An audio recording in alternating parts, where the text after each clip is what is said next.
सोमवार के दिन तू मेरे मंदिर के दरवाजे पर चौखट पर बैठ जाना, और दूसरा प्रतिदिन शाम के समय पर तू बेलपत्री के पेड़ के नीचे बैठ जाना।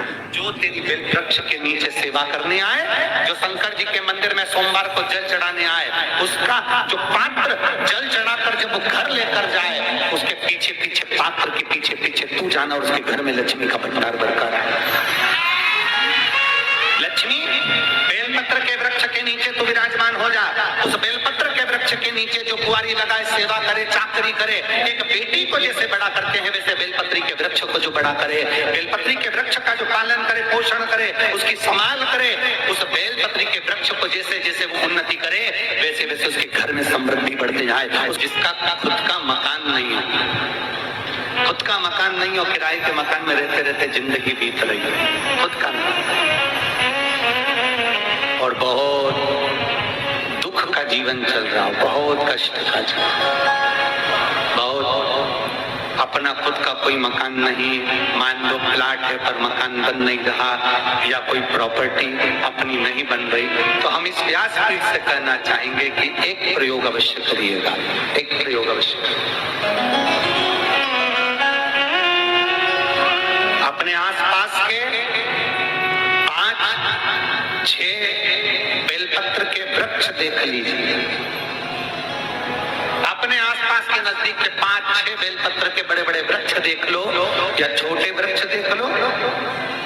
उन 5-6 वृक्ष को धीरे धीरे उनकी सेवा करना प्रारंभ करो, उन वृक्षों को बड़ा करना प्रारंभ करो, उन वृक्ष के नीचे सफाई करना प्रारंभ करो, उन वृक्ष को जल देना प्रारंभ करो, उन वृक्ष को आप खाद देना प्रारंभ करो, उन वृक्ष की सेवा संभाल करना प्रारंभ कर दो, उस वृक्ष के नीचे बुआरी काटना प्रारंभ कर दो, झाड़ू लगाना प्रारंभ कर दो, उस वृक्ष के नीचे सफाई करना प्रारंभ कर दो।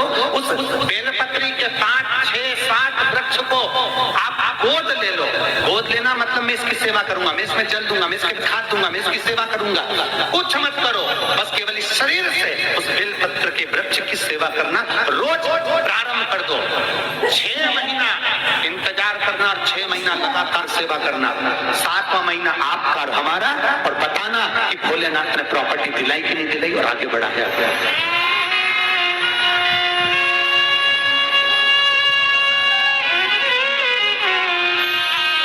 एक बेलपत्र का वृक्ष जिसके नीचे माता लक्ष्मी विराजमान होती है, एक बेलपत्र के वृक्ष के नीचे लक्ष्मी रहती है। दुनिया के लोग कहते हैं लक्ष्मी जी का दिन कौन सा है, बोलो जम के जल्दी से। शुक्रवार। दुनिया के लोग कहते हैं लक्ष्मी जी का दिन शुक्रवार है, पर माता लक्ष्मी से पूछा जाए कि तुम्हारी माता ख्याति देवी नारायण भगवान के साथ तुम्हारी शादी नहीं कर रही थी, शंकर को लक्ष्मी दे रही थी, तब तुमने भगवान शंकर से विनती करी, भोले बाबा मैं नारायण से प्रेम करती हूँ, भगवान नारायण से मेरा विवाह हो। तो माता ख्याति देवी से शंकर भगवान ने विनय कर कर कहा कि लक्ष्मी जी का विवाह नारायण के साथ कर दिया जाए।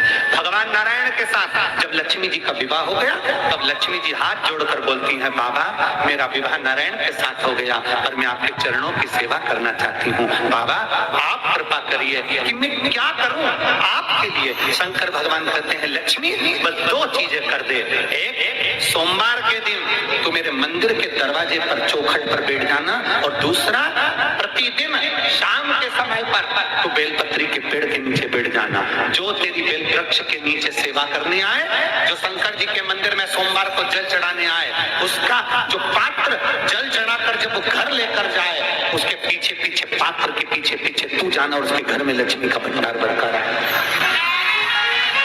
लक्ष्मी बेलपत्र के वृक्ष के नीचे तू विराजमान हो जा। उस बेलपत्र के वृक्ष के नीचे जो कुंवारी लगाए, सेवा करे, चाकरी करे, एक बेटी को जैसे बड़ा करते हैं वैसे बेलपत्री के वृक्ष को जो बड़ा करे, बेलपत्री के वृक्ष का जो पालन करे, पोषण करे, उसकी संभाल करे, उस बेलपत्री के वृक्ष को जैसे जैसे वो उन्नति करे वैसे वैसे उसके घर में समृद्धि बढ़ते जाए, उसके घर में वैभव बढ़ते जाए। ये शंकर भगवान माता लक्ष्मी से करे, भगवान विष्णु माता लक्ष्मी से करे। तो भस्म अगर शिव के मंदिर में भस्म मिल जाए, शंकर पर चढ़ी हुई भस्म अगर मिल जाए तो, और अगर भस्म ना मिले ना, तो शंकर के जो शंकर भगवान का जो शिवलिंग है, शिवलिंग के आसपास में जो जलाधारी है, यहाँ अगर भस्म ना मिले तो इस जलाधारी पर अपना हाथ स्पर्श कर अपने तन पर उसको लगाकर जरूर भस्म। एक शंकर पर चढ़ा हुआ जल, दूसरे नंबर पर है शंकर पर चढ़ी हुई भस्म। ये दो स्पर्श जरूर, स्पर्श। एक भस्म का एक बड़ा सुंदर चरित्र आता है। दूसरा, जिस भूमि पर बैठकर कथा सुनो उसकी रज को अपने मस्तक पर थोड़ा सा लगाकर अवश्य जाओ तो जीवन का एक आनंद है। और शंकर के मंदिर में जाओ तो दो चीजें अवश्य लेकर आओ। पहला, शंकर जी पे चढ़ा हुआ, जम के बोलो, जल अवश्य लेकर आओ। क्योंकि जब तुम जल लेकर आते हो, पात्र लेकर आते हो, तो मेरा महादेव लक्ष्मी जी को तुम्हारे पीछे पीछे तुम्हारे घर तक भेज देगा। खड़ी हुई बेलपत्र मत खाओ, लोग कहेंगे शंकर पर चढ़ा हुआ ये मत खाओ। हम इस व्यासपीठ से निवेदन करना चाहेंगे कि आप अगर दिल रखकर अपने बाबा से कहोगे ना, तो बाबा पर चढ़ा हुआ जो जल है ना, वो जल साधारण नहीं रहता। मेरा भोलेनाथ जब दुनिया को अमृत देता है तो तुमको भी अमृत दे देता है। दो चीजें कभी मत छोड़ो। अगर मंदिर में गए हो तो दो चीजें कभी मत छोड़ो। कथा में गए हो तो दो चीजें कभी मत छोड़ो। एक, कथा श्रवण करना। दूसरा, जहाँ कथा बैठकर सुनते हैं वहां की रज को अपने मस्तक पर लगाना। कथा सुनने के बाद आप यहाँ से जाओ, भले दरी बिछी है, आसन बिछा है, कारपेट बिछा है, उस पर अपना हाथ फेर कर उस रज को अपने मस्तक पर जरूर लगाओ। क्योंकि शिव पुराण में, भागवत पुराण में, स्कंद पुराण में, कुर्म पुराण में, नर्मदा पुराण में, लिंग पुराण में, नारद पुराण में, ब्रह्म वैवर्त पुराण में, जितनी भी पुराण हैं, सब पुराणों में लिखा है कि जिस स्थान पर बैठकर हम भगवान की कथा को सुनते हैं, उनको याद करते हैं, जितनी देर हम उनको याद करते हैं उतनी देर वो परमात्मा उस स्थान पर बैठा हुआ रहता है। हाथ रखकर बोलना, शंकर भगवान से तुम्हारा रिश्ता कौन सा? शिव जी से आपका कौन सा रिश्ता?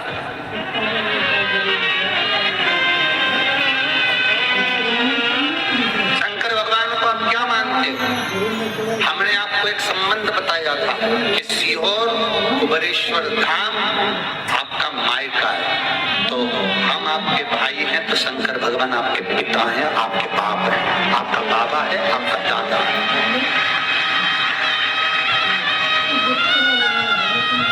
अब आपसे हम प्रश्न करें, उत्तर मेरी पुरोहित की बहनें भी देंगी और मेरे जीजा उन भी देंगे और मेरी बेटियां और मेरे बेटे देंगे। आपसे प्रश्न करें, अगर बेटी को दुख होगा तो क्या वो अपने बाप से नहीं कहेगी? बोलो तो जम के। बेटी को तकलीफ है वो अपने बाप से ना कहेगी। बेटे को तकलीफ है तो वो अपने पिता से, अपनी माँ से नहीं कहेगा, मम्मी मुझे ये तकलीफ है, पापा मुझे ये दुख है, माँ मुझे ये तकलीफ है, पिताजी मुझे ये कष्ट है। क्या वो अपने माँ बाप से नहीं करेंगे? क्या वो अपने माँ बाप से विनय नहीं करेंगे? और माँ, पिता, फिर उसके करीब में, उसके नजदीक में जो भी होता है वो माँ बाप निकाल कर उसको दे देते हैं। माता पिता उसको दे देते हैं। माता, लोग कहते हैं कि शंकर जी पे चढ़ा हुआ जल मत पियो, लोग कह देते हैं शंकर जी पे चढ़ी हुई बेलपत्र मत खाओ। कोई इस बहन से पूछे, सुनीता सोनी से, कि शंकर पर चढ़े हुए जल से उसकी गांठ जो डबल से उसके शरीर में आ गई थी वो समाप्त हो गई, तो जरा विश्वास करिएगा कि एक बेटी अपने माँ बाप से ही तो कहेगी, और बाप के पास में जो होगा वही तो अपनी बेटी को देगा दुख को मिटाने के लिए। तो मेरे शंकर भगवान के पास तो उसका चढ़ा हुआ जल है। दूसरा, जिस भूमि पर बैठकर कथा सुनो उसकी रज को अपने मस्तक पर थोड़ा सा लगाकर अवश्य जाओ, तो जीवन का एक आनंद है। और और शंकर के मंदिर में जाओ तो दो चीजें अवश्य लेकर आओ। पहला, शंकर जी पे चढ़ा हुआ जम के बोलो जल अवश्य लेकर आओ, क्योंकि जब तुम जल लेकर आते हो, पात्र लेकर आते हो, तो मेरा महादेव लक्ष्मी जी को तुम्हारे पीछे पीछे तुम्हारे घर तक भेजते हो। दो चीजें लेकर अवश्य आओ, और शिव पुराण में जाओ तो दो चीजें लेकर अवश्य जाओ। पहले नंबर पर शंकर की कथा और अपने अंदर विश्वास कि मेरे महादेव की मैंने कथा सुनी है, अब मैं भटकूंगी नहीं। सारी दुनिया में मैंने ठोकर खा ली, अब कहीं ठोकर नहीं खाऊंगी, अब तो दरवाजे पर महादेव के जाऊंगी, बाकी दूसरा, कथा में बैठी हूँ बाबा के इस रज को, ये रज नहीं है, ये धूल नहीं है, ये मेरे बाबा के कैलाश 12 ज्योतिर्लिंग का चंदन है, इसको मस्तक चढ़ाऊंगे अपने हृदय से। जाते हो आप लोग? हाथ उठाओ जरा, रखो, बहुत बढ़िया, प्रणाम सभी को नमन। 2 बूंद जल लेकर आओ, पतला नहीं पियो तो उस जल को अपने घर में छीन दो।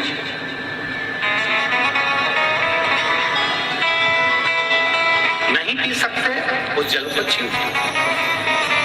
सारे घर के लोग नहीं पी रहे, उस जल को मटके में डाल दो, हंडे में डाल दो। 2 बूंद जल हंडे में डाला, सब पी गए। आपको अलग अलग किसी को देने की जरूरत नहीं पड़ेगी, किसी को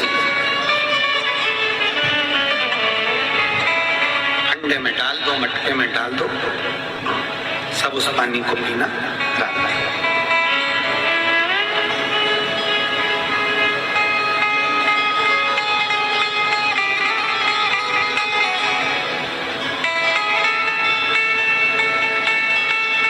उस जल के महत्व को जो बच्चों का दर्द नहीं देख सकते, जब माता पिता अपने बच्चों का दर्द नहीं देख सकते तो देव अधिदेव महादेव तुम्हारा दर्द कैसे देखेंगे? वो भी तो काटेंगे तुमको, वो भी तो कष्ट मिटाएंगे। 2 चीजें कथा में जाकर ले, एक जहां जगह मिल जाए वहां बैठकर कथा सुनो। धूप लगे, पंडालों की इतनी व्यवस्था नहीं हो पाती है, पंडाल लगाने वाले, टेंट लगाने वाले टेंट लगा लगा के थक जाते हैं, तो अपने साथ एक छाता लेकर चलो। 2 पानी की जम के बोलो जरा बोतल, बिछाने की अपने साथ लेकर चलो। उमा महेश की कथा